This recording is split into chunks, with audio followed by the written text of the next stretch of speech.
우리는 왜 문화예술 교육이라는 걸 계속 하고 있는 걸까요? 우리 계속 하게 되는 원인이 뭘까요? 특히 이번 프로그램 같은 경우에는 주제가 공간이었고 또 대상이 1인 가구라는 성인이었어요. 그래서 좀 이런 걸 가지고 뭘 하려고 했던가를 우리가 좀 프로그램을 좀 어떻게 진행했던가 이런 거 좀 짚어보면 좀 나오지 않을까요? 처음에 현장 연구라는 걸 했었고요. 그 대상을 연구하기 위해서 현장 연구를 했었고, 프로그램도 시즌 1과 시즌 2로 구분을 해서 진행을 했었죠. 뭘 주고 싶으셨나요? 가장 중요한 건 주제가 공간이다 보니까 이 프로그램을 통해서 공간을 좀 새롭게 발견했으면 좋겠다가 우선이겠죠. 공간 발견. 우리가 연구 과정을 통해서 많은 실험을 해봤는데요. 네. 그 중에서 기억나는 게 1인 가구의 그 일상적으로 다니는 동선을 저희가 선으로 한번 모아봤어요. 아, 예, 네. 예. 그랬더니 그 선이 이렇게 공간의 극히 일부분에만 모이는 거예요. 그래서 맨날 이렇게 반복적으로 다니는 그런 좁은 공간뿐만 아니라 자신의 공간을 조금 더 민감하고 새롭게 한번 보자, 그렇게 유도하기 위해서 저희가 뭐 예를 들어서 온도라던가 아니면 빛이라던가 그런 데 좀 주목해 볼 수 있도록 하는 게 시작이었죠. 지금 김은정 선생님이 말씀하신 것과 더불어서 일단 공간, 특히 1인 가구들에게 당신의 공간 하면은 대부분 집 또는 자기 방을 떠올린단 말이에요. 그런데 공간이라는 것이, 나의 공간이라는 것은 집이나 방에 머무르는 게 아니라 사실 그거 외에도 내부가 있으면 외부의 공간이 있고 또 어떤 물질적인 공간이 있으면은 정서적이거나 심리적인 공간도 존재하고, 그래서 공간의 개념을 이렇게 확장시켜서 좀 예술 작업으로 나가다 보면은 1인 가구들이 결국에는 공간이라는 말을 떠올렸을 때 좀 다양한 해석을 할 수 있는 기회가 되지 않을까라는 생각이 들었어요. 말씀하신 것처럼 마지막 시간에 저희가 공간은 무엇이라고 생각하느냐라고 이렇게 여쭤보면서 그거를 채팅창에 각자 한번 자기 이름을 바꿔봤어요. 그랬더니 뭐 바로 이곳 또는 뭐 만남, 뭐 아니면 미래, 뭐 등등 여러 가지 얘기가 나왔는데 네. 그분들이 공간을 어떻게 담아가셨는지 한번 화면 보실까요?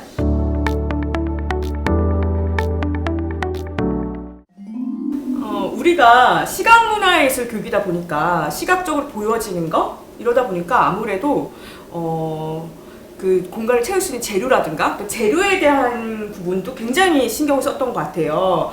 특히 또 우리가 했던 말 중에, 또 선생님들이 하셨던 말 중에 이 재료를 좀 온몸으로 느끼게 하고 싶었다 이런 얘기를 하셨는데 어떻게 그게 시도가 됐을까요? 네, 아무래도 예술 작업이다 보니까 이렇게 몸도 마음도 활짝 열어가지고 온몸으로 받아들였으면 좋겠다 그런 생각이 많았고요.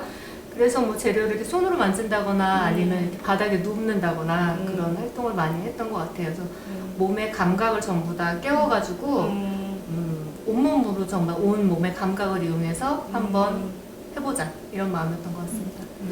그래서 저희가 처음에 매트리스를 준비해드렸잖아요. 매트리스 칠하기였죠, 예, 큰 천을 준비해드렸더니 정말 그 안에서 뭐 명상도 하시고 뒹굴기도 하시고 놀이처럼 거기 위에서 많이 이렇게 즐기셨다는 피드백도 받았거든요. 네. 진짜 재료가 크기도 되게 중요했던 것 같고, 네. 뭐 이런 크기라던가 질감 다 중요한데 또 일상에서 그런 것들을 어떻게 가지고 오느냐의 문제도 되게 중요했던 것 같아요. 그래서 저희가 현장 연구 같은 거 할 때 보면은 당신의 소리를 모아주세요. 뭐 당신의 색깔을 모아주세요. 뭐 이렇게 닭에 있는 것들 안에서 그런 걸 좀 모아가지고 글자라든가 이런 걸 모아서 우리가 또 공유하는 그런 작업도 했었잖아요. 네, 맞아요. 그 작업 같은 경우에는 예술이 되는 단서를 정말 내 주변에서 그 단서를 찾아보는 과정이었어요. 저희가 아마 첫 번째가 소리였고, 네, 소리. 두 번째가 빨간색, 색. 그리고 네. 세 번째가 글자. 글자였는데 그 과정 안에서 그 내 주변에 그냥 늘 있는 것들은 사실 잘 안 보게 된단 말이에요. 굳이 일부러. 근데 그렇죠. 저희가 그런 미션을 드렸을 때 어떤 의도를 갖고 그것을 보다 보면은 내 취향? 또는 나의 추억이 소환되기도 하고 이제 그런 뭔가 의미들이 하나씩 이렇게 발견이 되는 것 같아요. 그 연구 과정에서뿐만 아니라 본 프로그램에서도 그러니까 자신이 평소에 걷던 집 밖의 길을 이제 내 시선이 아니라 다른 무엇인가의 시선으로 한번 걸어보기도 했고, 그 다음에 내 그 공간 안을 불을 끈 채로 그 안에서 이제 평소에 하지 않던 행동 해보기 뭐 이렇게 하면서 그때 발견했던 뭐 작은 불빛 이런 것들을 찾아보기도 하는 그런 과정이 있었어요. 네. 정말 자기 공간을 온몸으로 느낄 수 있었네요, 정말. 네, 그리고 네. 또 중요한 건 이제 우리가 계속 이야기하는 거지만 이게 어떻게 보면 일상 속의 예술이라는 거거든요. 그렇죠. 예. 굉장히 흔한 말이고 그렇긴 하지만 또 되게 중요하기도 하고, 또 제가 이번 그 프로젝트를 통해서 의외로 아직도 그걸 체험하지 못하고 경험하지 못하신 분들이 많구나라는 걸 느꼈거든요. 그래서 우리의 프로그램이 또 그런 기회를 드리지 않았나 싶어요. 뭐 재료뿐만이 아니라 참 이런 프로그램을 통해서 만난다라는 거, 다른 사람과 소통할 수 있다라는 게 되게 중요했던 것 같아요.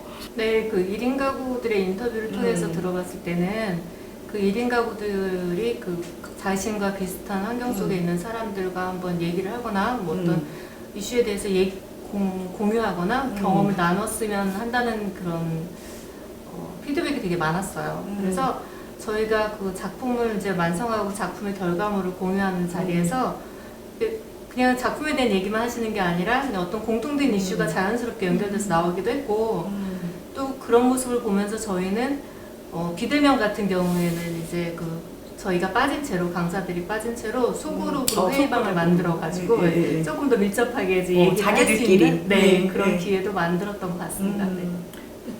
진짜 저희 수업 중에 자기 집에서 어떤 그 물건을 갖고 와서 하는 작업이 있었는데요. 한 분이 스텐 빨대를 갖고 오셨어요. 근데 그 스텐 빨대를 가지고 어떤 환경 문제에 대한 이야기를 굉장히 오랫동안 했단 말이에요. 그리고 직접 실천하시는 것들까지도 이야기가 나왔고, 그런 경우도 있었고, 또 아무래도 1인 가구들이 집값에 대해 굉장히 민감하잖아요. 그렇죠. 그러니까 이제 뭐 월세라든지 이런 이야기들이 또 자연스럽게 나오면서 사회적 이슈랑 예, 환경이나 뭐 그렇죠. 이런, 예, 그래서 그런 식으로 이야기가 끌려갔던 게 몇 번이 있었는데, 저희들 입장에서도 우리가 미리 생각했던 어떤 주제에 꼭 머무르기보다는 오히려 또 성인이고 좀 더 확장돼서 그렇게 여러 가지 이야기를 할 수 있고, 그게 오히려 더 현실감들이 있으셨을 것 같아요. 그런 게 저희한테도 되게 큰 의미가 있었어요.